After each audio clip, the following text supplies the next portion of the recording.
Congenital penile curvature అనే problem వాళ్ళ లైఫ్‌లో ఎరెక్షన్ వచ్చిన ఫస్ట్ డే నుంచి ఉండే ప్రాబ్లమ్. అది అందరిలో ఎవరిలో అయితే ఈ కంజనైటల్ పెనైల్ కర్వేచర్ ప్రాబ్లమ్ ఉంటదో అది వాళ్ళకి బై బర్త్ వచ్చే ప్రాబ్లమ్ అనమాట.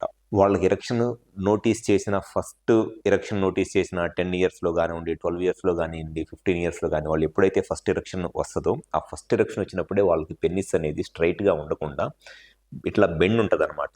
ఈ బెండ్ అనేది పైకైనా ఉండొచ్చు, కిందకైనా ఉండొచ్చు, సైడ్‌కైనా ఎటైనా ఉండొచ్చు. సో, ఈ బెండ్ అనేది బేస్ దగ్గర కరెక్ట్‌గానే ఉంటది. బేస్ దగ్గర స్ట్రెయిట్‌గానే ఉంటది. కానీ పెన్నిస్ ఎక్కడో దగ్గర ఇట్లా మధ్యలో వంగిపోయి ఉంటది. సో, ఈ కంజనైటల్ పెనైల్ కర్వేచర్ అనేది వాళ్ళకి బై బర్త్ వచ్చే ప్రాబ్లము. సో, ఈ కంజనైటల్ పెనైల్ కర్వేచర్ ప్రాబ్లమ్ అనేది వాళ్ళకి వచ్చిన ఎరెక్షన్ వచ్చినప్పుడు ఈ బెండ్ ఏదైతే ఉంటదో అది ఒక్కసారి ఎంత ఉంటే ఇంకా లైఫ్ లాంగ్ అంతే ఉంటది. అంతేగాని 15 ఇయర్స్ ఉన్నప్పుడు 10 డిగ్రీస్ తర్వాత 20 డిగ్రీస్ అట్లా పెరగదు. వాళ్ళకి స్టార్టింగ్ ఎరెక్షన్ వచ్చినప్పుడు 15 ఇయర్స్ అప్పుడు 10 డిగ్రీస్ ఉందనుకోండి, ఇంకా లైఫ్ లాంగ్ 10 డిగ్రీసే ఉంటది. అట్లా గాకుండా 20 డిగ్రీస్ ఉందనుకోండి, 20 డిగ్రీసే ఉంటది.